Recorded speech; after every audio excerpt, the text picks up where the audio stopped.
Oi, gente, boa tarde. Estamos dando continuidade a uma série de entrevistas que a SMAT e a Matra 15 estão produzindo para a gente cuidar, né, desse tema complexo que é a reforma trabalhista.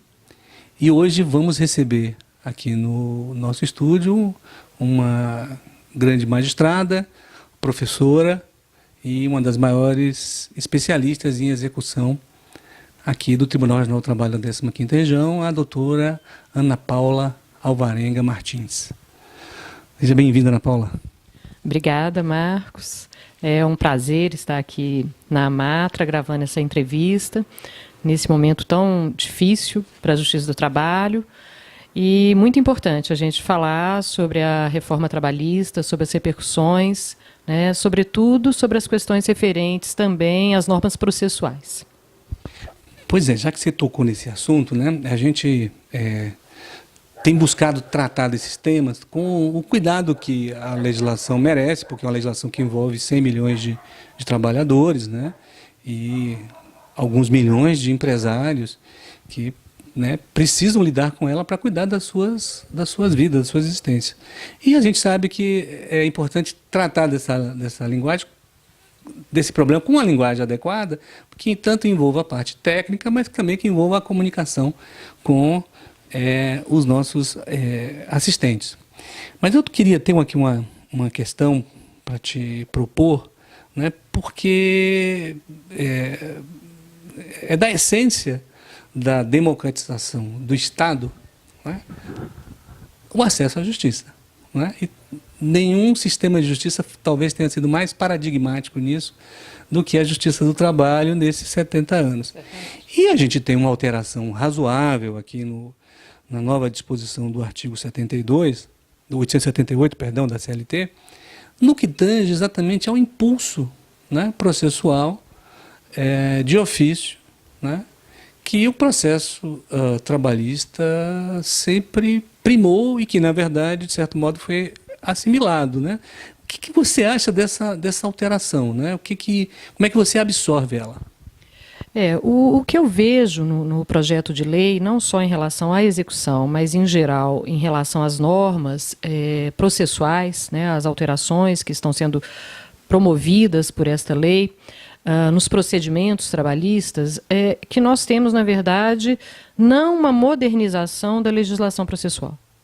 Apesar do discurso ser um discurso de modernização, a lei, na verdade, ela representa um retrocesso. Ela está na contramão, né, das mais modernas legislações processuais, inclusive do Código de Processo Civil, né, de 2015. Então, especificamente neste ponto, nessa alteração do artigo 878, é uma alteração que determina que ao juiz só é possível o início de ofício da execução nas situações em que a parte não esteja assistida por um advogado, né? Isso me parece algo inusitado, né, quando a gente pensa que a execução de uma decisão judicial, ela envolve não apenas o interesse da parte, o interesse do credor, né, o interesse do trabalhador, mas ela envolve também o interesse do Estado. Porque você falou em acesso à justiça, né, e quando a gente pensa em acesso à justiça, a gente não pode pensar apenas na questão referente ao ingresso, né, mas o acesso à justiça ele é muito mais amplo, né, e ele pressupõe a efetividade da decisão judicial. E se essa decisão judicial não é cumprida espontaneamente, essa efetividade só é alcançada por meio da execução. Então, eu tenho na execução, além do interesse do credor, eu tenho o interesse do Estado, né, de fazer efetivas suas decisões judiciais.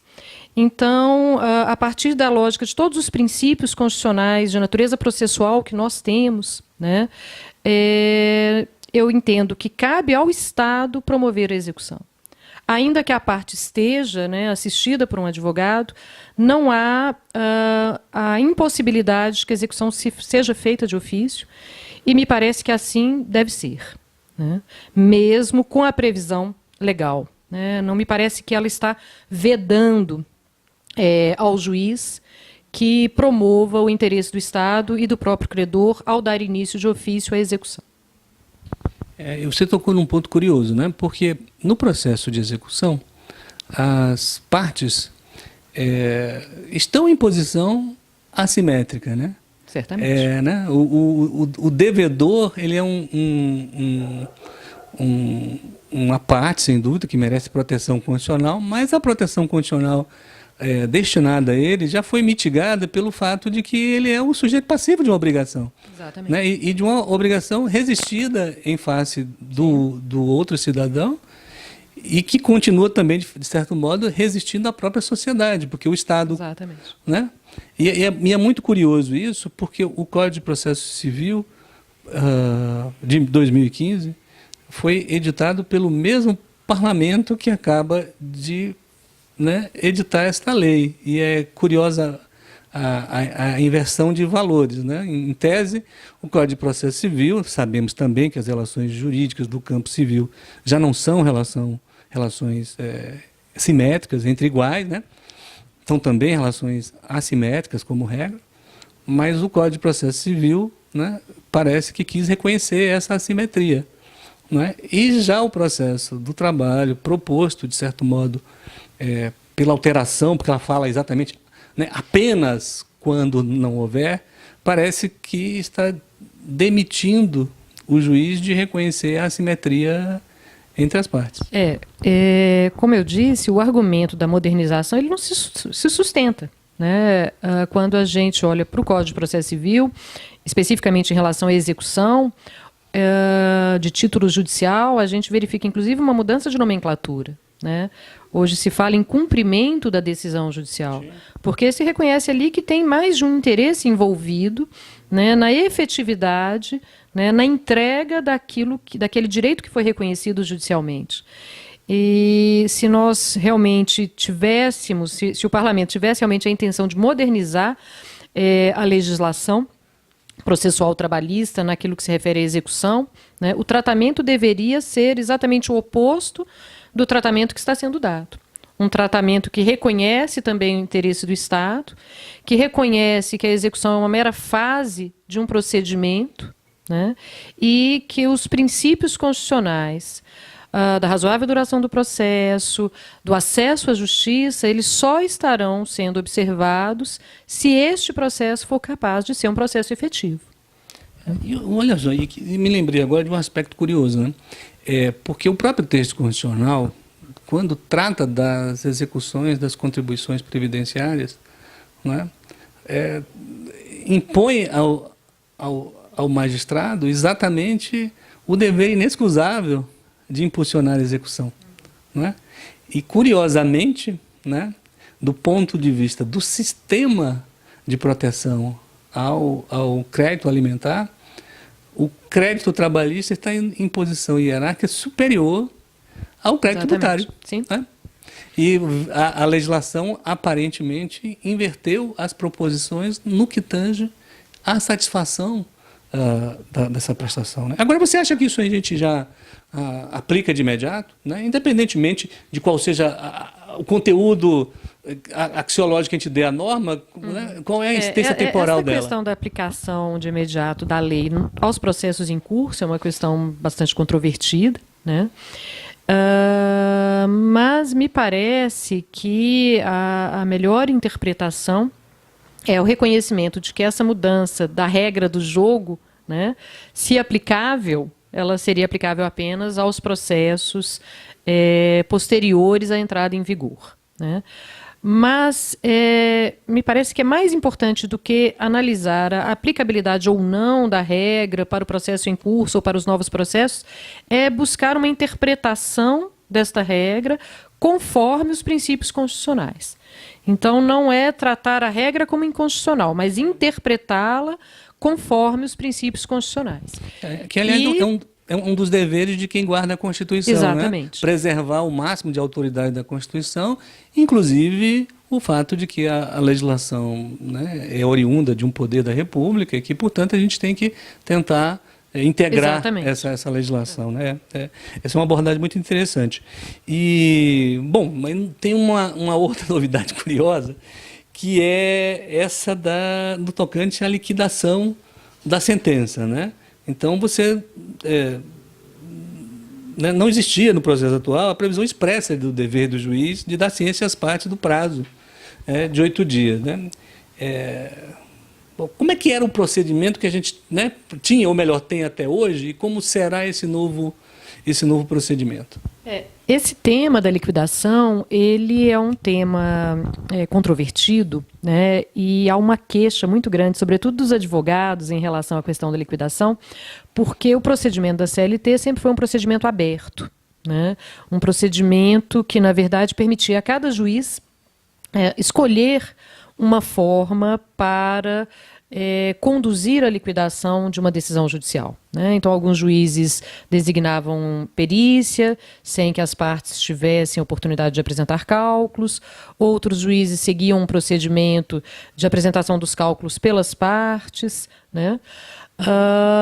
E, num primeiro momento, numa primeira leitura da lei, o que a gente observa é que este procedimento, que antes era aberto, a lei pretende dar a ele uma característica de um procedimento único, né?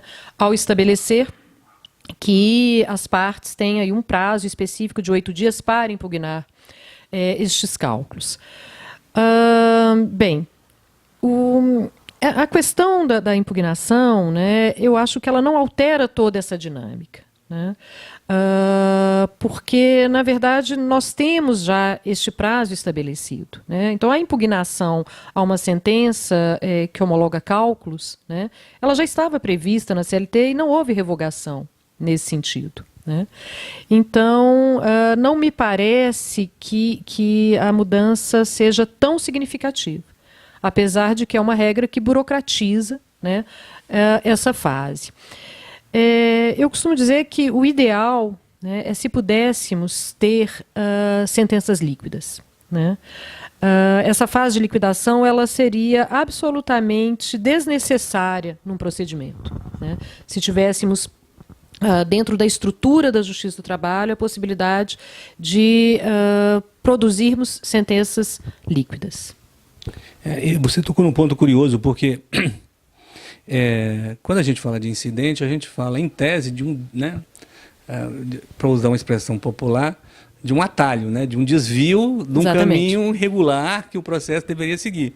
Então, nesse sentido, né, desde 1939, pelo menos, o comando da lei processual sempre foi para que o magistrado proferisse sentenças líquidas, né? Sabemos das impossibilidades estruturais, organizacionais. Mas é curioso porque se trata de um incidente, né? E, curiosamente, não é? Muitas das unidades judiciárias, principalmente nos tribunais de menor porte, e mesmo em tribunais mais complexos, né, já adotam o procedimento de proferir sentenças líquidas, né? Exatamente. E isso deveria, na verdade, ser o mote, né, o vetor de uma modernização. Né? Exatamente. É curioso. A supressão do incidente, sim, né? Né? Porque é a supressão de uma etapa. Né? Seria a supressão de uma etapa e atenderia claramente aos mesmos princípios constitucionais que nós falamos antes. Bom, talvez um dos temas mais complexos da alteração regulatória seja o fato de ter se inserido no âmbito do processo do trabalho agora, né, de modo expresso, né, o incidente de desconsideração da personalidade jurídica. Né? Essa talvez tenha sido uma das maiores reivindicações de todos os tempos, né, de certa parte da advocacia que lida com o contencioso trabalhista, principalmente na fase da execução. E, bom, e aí, o que muda com essa na verdade, o incidente de desconsideração de personalidade jurídica está previsto no Código de Processo Civil. O Tribunal Superior do Trabalho, ele entendeu pela compatibilidade deste incidente com o processo do trabalho. Então, a gente já estava vivenciando, né, um momento em que este incidente poderia estar presente no procedimento trabalhista, e aí, com a reforma, houve uma institucionalização por meio da lei da previsão da obrigatoriedade da instauração deste incidente, né, para que fosse viável a desconsideração e a busca de bens dos sócios, né, da pessoa jurídica, na garantia da execução. Mais uma vez, eu entendo que é um mecanismo de burocratização, né? Ele vai na contramão dos princípios que regem o processo do trabalho desde os seus primórdios, né? Que é o princípio da simplicidade. Então, o incidente ele burocratiza, sim, o processo, né? Entretanto, nós temos alternativas ao incidente de desconsideração, né? E, dentre essas alternativas, há a possibilidade do reconhecimento de tutelas, né, de urgência e também de evidência, né, que podem ser concedidas pelo juiz do trabalho de ofício, né, para que os bens dos sócios sejam indisponibilizados, né, garantindo-se assim que até a eventual decisão de um incidente, estes bens não sofram nenhum tipo não sejam dilapidados, não haja dilapidação de patrimônio, né? É uma alternativa possível. A outra alternativa que se abre ao incidente é a participação destes sócios na fase de conhecimento, né? A inclusão destes sócios na fase de conhecimento também torna absolutamente desnecessária a realização futura de um incidente para a desconsideração da personalidade jurídica. Pois é, olha, novamente, né? Olha só, boa parte dessas decisões, né, a meu sentir, é claro que há sempre a possibilidade de erro em razão da pessoa, é possível que haja efetivamente excesso, né, na margem, né, alguma atividade que o magistrado esteja praticando algum tipo de excesso, né, mas para isso você tem um sistema recursal, né. Mas você bem pontuou essa coisa da criação de um entrave burocrático, porque onde a boa-fé se instala, não se instala execução. Né? Exatamente. E onde a boa-fé se instala, não se instala a necessidade de se retirar o véu da pessoa jurídica. E a discussão da reforma, não é reconhecer, não é, que, em verdade, a maioria dos empresários que nunca resistem a esse ponto, à execução, não é, têm que ser submetidos a uma regra agora por uma outra minoria resistente, que, em verdade, acabam sendo sempre, digamos assim, atingidos não pelo excesso do juiz de trabalho, mas nas próprias características do acesso à justiça, que é o poder geral de cautela.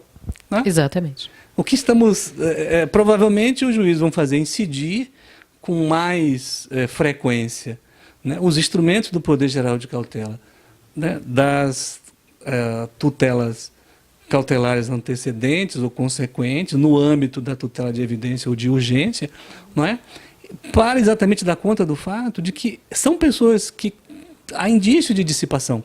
Não é? Exatamente. O incidente ele só tem lugar, né, naquelas hipóteses em que a pessoa jurídica não tem patrimônio suficiente para arcar com suas obrigações. Né? E o que a gente vê na prática, né, é que, na maioria das vezes, isto ocorre por uma situação de fraude, de desvio patrimonial, né, de ocultação patrimonial.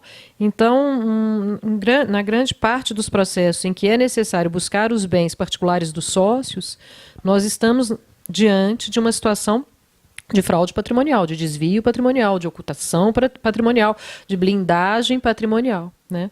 Então, eu crio uma regra, né, que, na verdade, protege, né, de forma mais geral, aquele que está de má fé.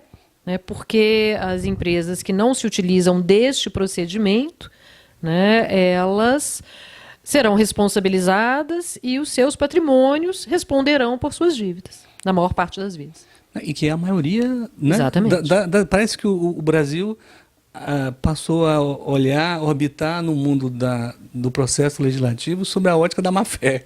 Exatamente. Né? A maioria dos empresários são pessoas de boa-fé, a maioria dos trabalhadores, a maioria esmagadora dos brasileiros vão para o trabalho todo dia. A boa-fé não se presume mais, o que se presume agora é a má-fé. É a má-fé, é impressionante. E a gente cria um instrumento processual para dar conta da segurança jurídica daqueles que estão provavelmente agindo, atuando. São devedores contumazes, devedores de má fé. Pois é, e aí vem uma outra questão, né, assim, é um palavrão, mas a gente é sempre bom explicar. Vamos pôr nos pingos, o que é prescrição intercorrente? Bem, se eu for utilizar, ser bastante didática, né? Prescrição intercorrente é extermínio de processo. É extermínio do crédito trabalhista, né? O Instituto da Prescrição, ele é um instituto que pressupõe a inércia do titular de um direito, né? Então, quando a gente fala de forma mais geral, em prescrição, a gente está falando em inércia do titular de um direito. E o Instituto da Prescrição Intercorrente, né, é a aplicação da prescrição no curso de um processo judicial, em razão da inércia do titular de um direito no curso deste processo judicial, né? E pensando desta forma, né, esta inércia ela ocorre de maneira absolutamente excepcional. Se nós partirmos do que nós falamos lá na primeira pergunta que você me fez, né, da execução de ofício, se nós pensarmos no interesse do Estado, se nós pensarmos neste Estado juiz atuando nesta execução em busca da efetividade desse direito, né, não tem sentido eu falar em inércia do titular, né? Por quê? Porque o titular ele só é inerte naquilo que o Estado não pode substituí-lo ou fazer de ofício, né? Então, esse Instituto da Prescrição Intercorrente, ele me parece, isso antes mesmo da reforma, me parece que é assim que ele deveria sempre ser observado, né? Ele é um instituto de aplicação absolutamente excepcional. Apenas naquelas situações em que o Estado juiz não pode, pelos meios processuais, dar cumprimento às suas decisões, né, por depender exclusivamente de um ato da parte, é que caberia o reconhecimento da prescrição de ofício. E tem um outro aspecto que me chama a atenção, né, é que nós temos situações de execuções frustradas. Nós temos situações de devedores em que, mesmo após todas as pesquisas patrimoniais que hoje nós temos disponíveis, né, para realizar, os bens não são encontrados. Na verdade, não existem bens capazes, né, de garantir o juízo e de trazer efetividade para aquele processo. E este processo, ele culmina aí numa execução frustrada. Mas essa execução frustrada, ela não decorre da inércia do credor. Decorre de um fenômeno da vida. Decorre de um fenômeno, de um fato, né? De um fato específico que é a inexistência de bens, né? Como punir, né, este credor que não foi inerte, né, com o reconhecimento de uma prescrição intercorrente pelo fato do seu devedor não ter patrimônio suficiente para garantir a sua dívida. Né? E é o que, na prática, muitos juízes têm feito, né? É aplicar a prescrição intercorrente em situações de execução frustrada. Ou seja, é um equívoco. E o sistema dá uma solução bastante, me parece, civilizada para todos, né? Dado que os mecanismos de intrusão do Estado, que são, em tese, mecanismos mais eficazes, não dão conta de localizar bens do devedor, não é? Você dava uma certidão ou suspendia uma certidão de crédito trabalhista. Isso resolveu para todo mundo, né? Espraiava segurança jurídica, para usar um termo da moda, usado de um tanto quanto seletivo, né? Parece que segurança jurídica pertence apenas aos estipulantes dos contratos, né? Exatamente. Quando segurança jurídica é uma segurança, né? É o princípio da segurança de todos os cidadãos. Para a sociedade. Né? A segurança jurídica ela interessa para a sociedade.